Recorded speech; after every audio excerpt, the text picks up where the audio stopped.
மத்திய அரசு ஊழியர்கள் மற்றும் ஓய்வூதியதாரர்கள் 8வது ஊதிய குழுவின் அமலாக்கத்திற்காக ஆவலுடன் காத்திருக்கின்றனர். இது ஜனவரி 1, 2026 முதல் நடைமுறைக்கு வரும் என எதிர்பார்க்கப்படுகிறது. 8வது ஊதிய குழு அமைப்பு மற்றும் அமலாக்கத்திற்காக மத்திய அரசு ஊழியர்கள் மற்றும் ஓய்வூதியதாரர்கள் ஆவலுடன் காத்திருக்கின்றனர். 50% தாண்டிய பிறகு டிஏவை அடிப்படை சம்பளத்துடன் இணைக்க வேண்டும் என கோரிக்கை விடுத்துள்ளனர். அரசின்படி 8வது ஊதிய குழுவின் பரிந்துரைகள் ஜனவரி 1, 2026 முதல் அமலுக்கு வரும்.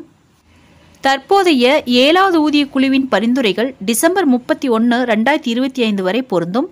ஆனால் புதிய குழு இன்னும் அமைக்கப்படவில்லை.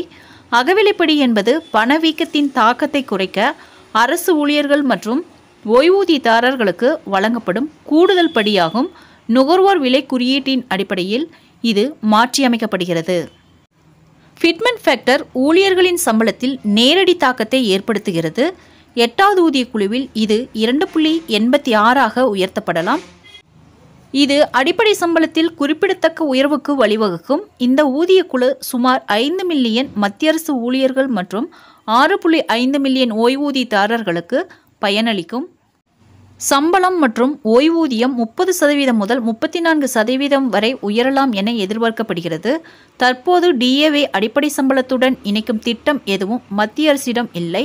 இருப்பினும் இது தொழிற்சங்கங்களுடனான பேச்சுவார்த்தையின் போது மீண்டும் விவாதத்திற்கு வரலாம் என எதிர்பார்க்கப்படுகிறது. ஃப்ரெண்ட்ஸ், இந்த தகவல் உங்களுக்கு யூஸ்ஃபுல்லாக இருந்தால் என்னோட சேனலை சப்ஸ்கிரைப் பண்ணுங்கள், லைக் பண்ணுங்கள், மற்ற நண்பர்களுக்கும் இந்த வீடியோவை ஷேர் பண்ணுங்கள். தேங்க்ஸ் ஃபார் வாட்சிங்.